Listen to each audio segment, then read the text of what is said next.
Subscribe करा NetBet fitness master चॅनलला व शेजारील बेल आयकॉनवर क्लिक करा. फिटनेस व न्यूट्रिशन क्षेत्रातील माहितीपूर्ण व्हिडिओज सर्वप्रथम बघण्यासाठी.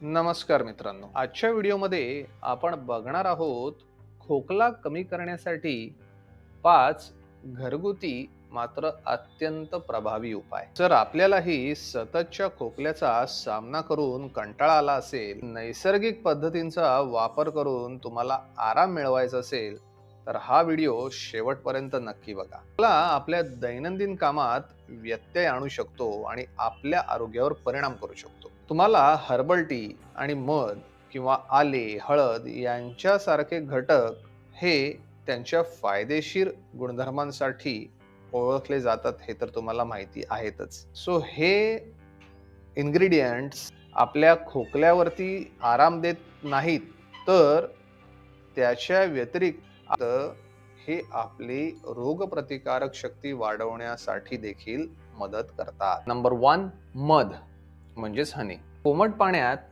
किंवा हर्बल टी मध्ये 1 चमचा मध टाका आणि हे मिश्रण दिवसातून जेवढं जास्तीत जास्त वेळा शक्य आहे तितके प्या. मधामध्ये नैसर्गिक सुखदायक गुणधर्म असतात, त्याच्यामुळे आपला खोकला कमी होतो आणि आपल्या घशाला सुदनिंग इफेक्ट मिळतो आणि आपल्याला बरे वाटायला लागते. नंबर आले म्हणजेच जिंजर. आल्याचा एक छोटा तुकडा ठेचून 1 कप उकळत्या पाण्यात घाला.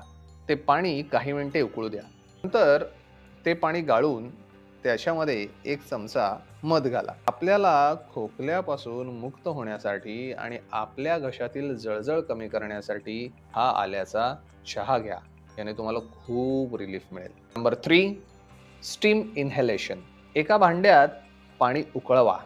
नंतर त्या पाण्याची वाफ आपल्या डोक्यावरती एक मोठा टॉवेल ठेवून श्वास घेत राहा. भांड्यातील वाफ आपला दबलेला घसा मोकळा करण्यासाठी आणि खोकला कमी करण्यास मदत करेल. मला हवं असेल तर त्या भांड्यामध्ये उकळलेल्या पाण्यामध्ये 2-4 थेंब तुम्ही निलगिरीचेही टाकू शकता.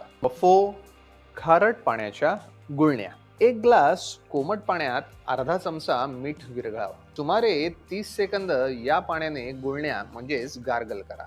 खारट पाण्याने गार्गल्स घशाची जळजळ कमी करतात आणि खोकला दूर करण्यास मदत करतात. 5, अननसाचा रस. 1 ग्लास ताज्या अननसाचा रस प्या. अननसात ब्रोमेलेन नावाचे एन्झाईम असते, जे घशाची सूज कमी करण्यास आणि खोकला कमी करण्यास मदत करते. आपला खोकला शांत करण्यासाठी हे सोपे मात्र अत्यंत 5 घरगुती प्रभावी उपाय नक्की करून घ्या आणि हायड्रेटेड राहण्याचे लक्षात ठेवा. हायड्रेटेड म्हणजे भरपूर पाणी प्या. त्याचबरोबर विश्रांतीही मुबलक घ्या आणि हे सर्व करूनही जर आपला खोकला थांबला नाही तर आपण डॉक्टरांना दाखवा, वैद्यकीय सल्ला घ्या. सो फ्रेंड्स, आजचा व्हिडिओ तुम्हाला कसा वाटला हे कमेंट बॉक्समध्ये नक्की सांगा. व्हिडिओ आवडला असेल तर लाईक, शेअर आणि कमेंट करायला विसरू नका. त्याचबरोबर पुढील व्हिडिओ तुम्हाला कोणत्या टॉपिकवरती बघायला आवडेल तेही मला कमेंट बॉक्समध्ये नक्की सांगा. भेटूयात पुढच्या व्हिडिओमध्ये. टिल देन, अच्छा, टाटा, बाय बाय.